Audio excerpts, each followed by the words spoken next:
बहाना बनाने का समय अब खत्म हो गया है। पुतिन दुनिया को दिखाना चाहते थे कि वह अमेरिकी प्रतिबंधों से नहीं डरते। ठीक है, प्रतिबंधों की घोषणा के 2 हफ्ते बाद ही रूसी व्यवसाय दिवालिया हो रहे हैं और अर्थव्यवस्था में भारी पैसों की कमी है। प्रतिबंधों ने इतना बड़ा झटका दिया है कि समुद्र में फंसा रूसी तेल रिकॉर्ड स्तर पर पहुंच गया है, जो कोविड-19 और वैश्विक लॉकडाउन के दौरान देखे गए स्तरों से भी ऊपर है। इसका कारण बहुत सीधा है। रूसी टैंकरों के पास जाने के लिए कोई जगह नहीं है, क्योंकि जो देश पहले रूसी तेल खरीद रहे थे, जैसे कि चीन, भारत और यहाँ तक कि तुर्की भी, वे अपने अनुबंध रद्द कर रहे हैं। घबराहट में यह अचानक कटौती पुतिन की आमदनी पर सीधा असर डाल रही है। स्थिति इतनी खराब हो गई है कि क्रेमलिन को बीजिंग से पैसे मांगने के लिए मजबूर होना पड़ रहा है और वह चीनी युआन में कर्ज जारी कर रहा है। सिर्फ रोशनी जलाए रखने और महंगाई को रोकने के लिए पुतिन की तेल से होने वाली आमदनी राज्य के बजट का 78% हिस्सा देती है और अब उनकी तेल साम्राज्य उनकी आंखों के सामने बिखर रहा है।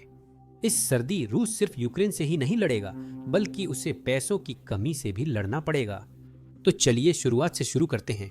सिर्फ 2 हफ्ते पहले 22 अक्टूबर को राष्ट्रपति ट्रंप ने नए प्रतिबंधों की घोषणा की थी। इसी समय पुतिन रक्षा मोड में आ गए। उन्होंने एक अचानक प्रेस कॉन्फ्रेंस की और दुनिया को बताया कि ये नए प्रतिबंध किसी भी तरह से रूसी तेल की आय को नुकसान नहीं पहुंचाएंगे। असल में ये प्रतिबंध सिर्फ अमेरिकी उपभोक्ताओं को ही नुकसान देंगे। वे चाहते थे कि अमेरिका में सभी को यह संदेश मिले।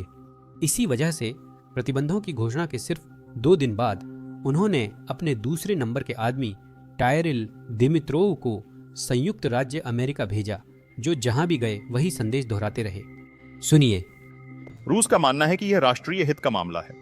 रूस का कहना है कि उसके राष्ट्रीय हितों का सम्मान किया जाना चाहिए और उनका कहना है कि वे प्रतिबंध और गैर मित्रवत कदम रूस की अर्थव्यवस्था पर बिल्कुल भी असर नहीं डालेंगे। प्रतिबंधों से अमेरिका में गैस महंगी हो जाएगी पेट्रोल पंपों पर, क्योंकि तेल बाजार में कीमतें पहले ही बढ़ चुकी हैं और आगे भी बढ़ती रहेंगी।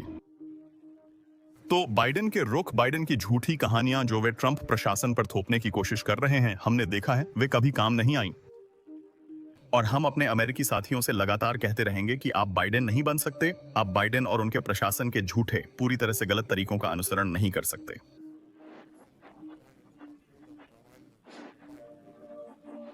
अब 2 हफ्ते हो गए हैं। देखते हैं प्रतिबंधों का असर क्या है। अभी हाल ही में चीन, भारत और यहां तक कि तुर्की ने भी घोषणा की है कि वे रूस से अपनी तेल खरीद को कम करेंगे। और वास्तव में यह इतनी बड़ी खबर है कि रूसी मीडिया भी इस पर रिपोर्ट कर रही है। बस सुनिए। अब चीन की ओर बढ़ते हैं। कई विरोधाभास हैं। निजाविसो मेगाजेटा के अनुसार रूसी प्रधानमंत्री मिखाइल नाशुस्तिन ने दौरा किया और बातचीत की। दोनों पक्षों ने व्यापार बढ़ाने, निवेश आकर्षित करने और परिवहन गलियारों के विकास का वादा किया। हालांकि अखबार यह भी बताता है कि आपसी व्यापार की कुल मात्रा में लगातार गिरावट आ रही है। 2024 के अंत तक दोनों देशों के बीच व्यापार कारोबार में केवल 19% की वृद्धि हुई, जो अमेरिकी डॉलर 2.448 बिलियन तक पहुंच गया।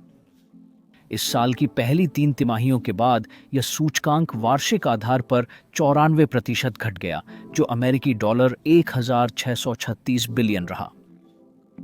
चीन के जनरल कस्टम्स एडमिनिस्ट्रेशन के अनुसार पहले 9 महीनों में चीन में रूसी तेल का आयात 21% घटकर अमेरिकी डॉलर 37.55 बिलियन रह गया। अब रूसी मीडिया पहले 9 महीनों के आंकड़ों पर ध्यान केंद्रित कर रहा है, लेकिन अगर हम सिर्फ पिछले कुछ हफ्तों पर ध्यान दें, जब प्रतिबंध वास्तव में प्रभावी हो रहे थे, तो आंकड़े और भी ज्यादा चौंकाने वाले हैं। चीनी रिफाइनरियां रोजाना रूसी तेल की खपत को 40,000 बैरल तक कम करने की कोशिश कर रही हैं। यह रूस से चीन के आयातित कुल तेल का लगभग 45% है।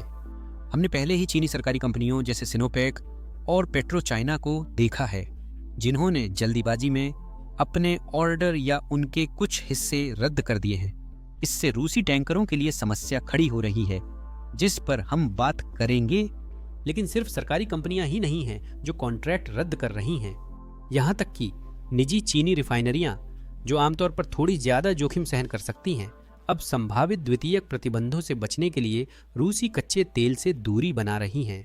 मुझे लगता है कि इस सतर्कता की वजह यह है कि पिछले महीने 15 अक्टूबर को यूके और ईयू ने शांडोंग नामक एक चीनी कंपनी पर द्वितीयक प्रतिबंध लगा दिए थे। युलोंग, जो मैं मजाक नहीं कर रहा, एक असली नाम है। इस बार मैं उच्चारण गलत नहीं कर रहा हूं। लेकिन इस द्वितीयक प्रतिबंध का कारण काफी सीधा था।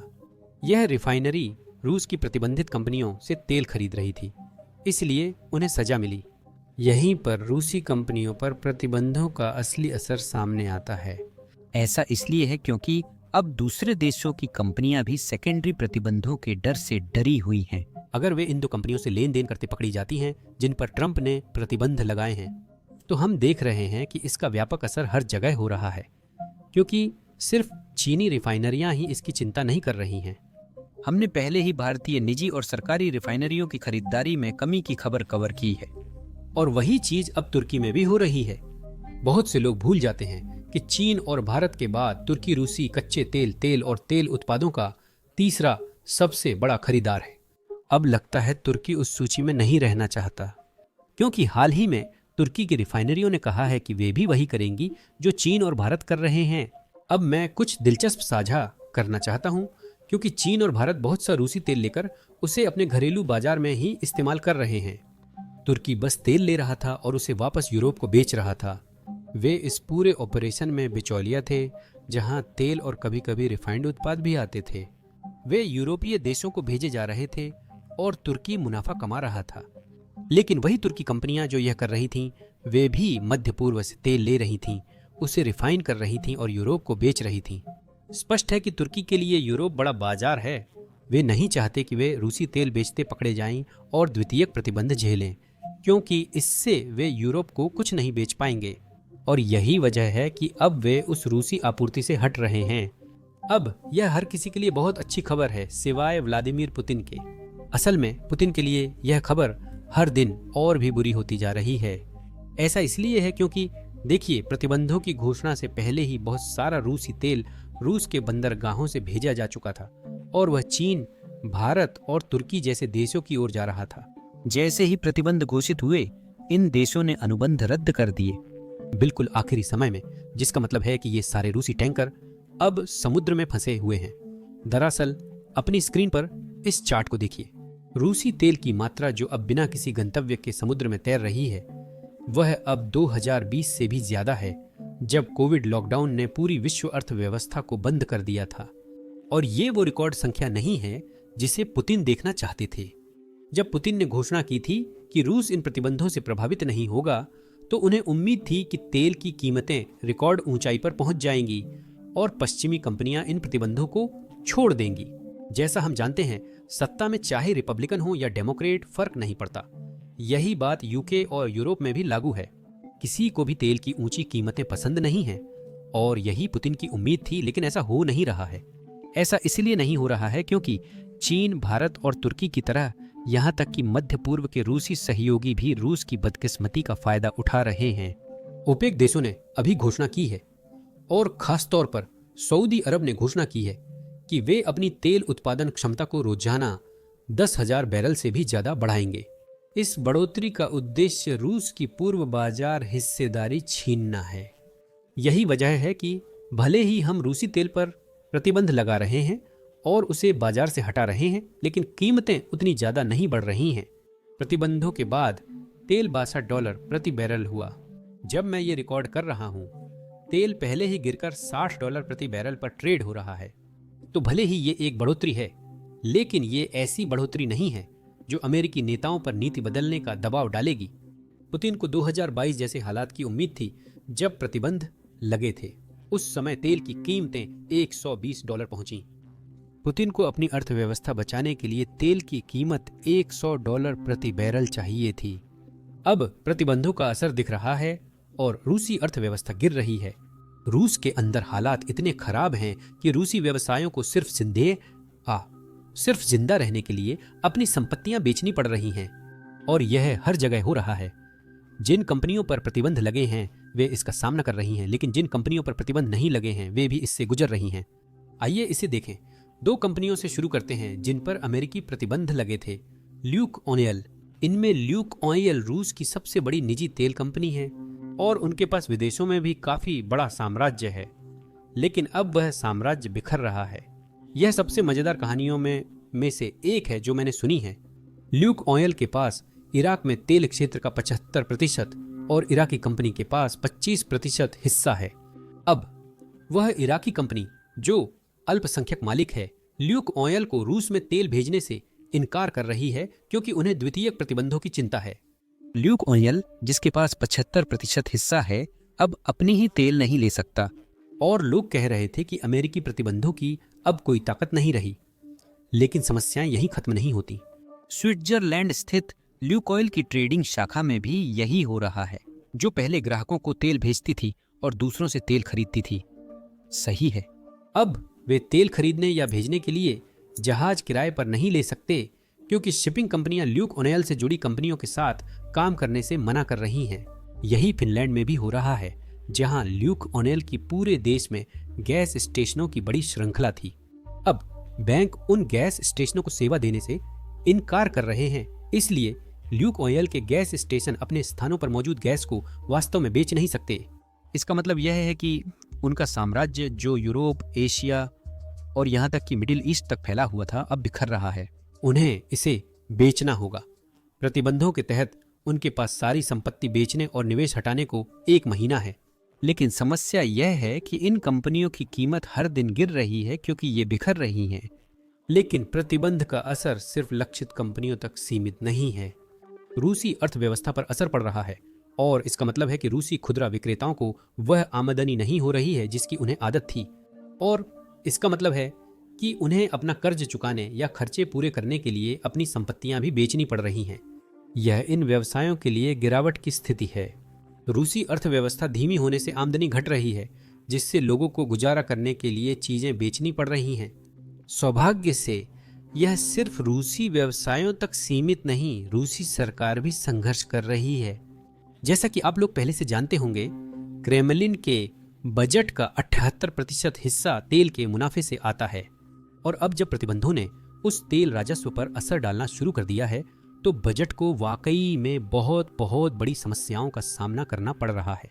अब रूस पहले से ही इस साल लगभग 1 ट्रिलियन रूबल के घाटे की योजना बना रहा था, लेकिन पहले 10 महीने में योजना अनुसार नहीं चली। घाटा 6 ट्रिलियन रूबल हो गया है, जो योजना से 6 गुना अधिक है। अब जाहिर है प्रतिबंधों ने इसमें बड़ी भूमिका निभाई है, लेकिन रूस को नुकसान पहुंचाने वाली दूसरी चीज है कम तेल की कीमतें। तेल की कीमत घटने से रूस की कमाई कम हो रही है, जबकि खर्चे बढ़ रहे हैं, बस आसमान छूते जा रहे हैं। तो रूस युआन में आधारित कर्ज बेचकर उधार लेने की कोशिश कर रहा है। पुतिन को उम्मीद है कि ये सारी रूसी कंपनियां, वो तेल कंपनियां जो पहले चीन में बेचती थीं, उनके पास युआन की ढेर सारी रकम है, क्योंकि तेल बेचते समय उन्हें वही मिल रहा था। तो वह चीनी मुद्रा में कर्ज जारी करके उस सारी चीनी मुद्रा को खींचने की कोशिश कर रहे हैं। अब यह एक तरह से बढ़िया समाधान है, कम से कम अस्थायी रूप से। रूसी सरकार को पैसे चाहिए, लेकिन छाप नहीं सकती क्योंकि इससे महंगाई बढ़ेगी। यह रूबल में बॉन्ड जारी नहीं कर सकती क्योंकि महंगाई बढ़ेगी, लेकिन यह चीनी मुद्रा में उधार ले सकती है, और रूसी तेल कंपनियों के पास बहुत चीनी मुद्रा है जिसे वे इस्तेमाल करना चाहती हैं। तो यह रूसी सरकार और उन रूसी व्यवसायों के लिए फायदेमंद है जो चीन में बेचते हैं। लेकिन समस्या यही है कि अगर खुदाई जारी रही तो बाहर निकलना मुश्किल हो जाता है, और ऐसा लगता है कि पुतिन बस खुदाई करते रहना चाहते हैं क्योंकि वह इस युद्ध को रोकना नहीं चाहते। चाहे प्रतिबंध कितने भी विनाशकारी हों, यूक्रेन ने भी अपने प्रतिबंध जारी किए हैं। ड्रोन हमले। रिकॉर्डिंग से कुछ घंटे पहले रूस की बड़ी तेल रिफाइनरी ने उत्पादन रोक दिया। इसका श्रेय यूक्रेनी ड्रोन को जाता है। पुतिन के अनुसार यह ड्रोन नहीं बल्कि उसका मलबा था। सौभाग्य से हमारे पास घटना के बाद का वीडियो फुटेज है, तो चलिए एक नजर डालते हैं।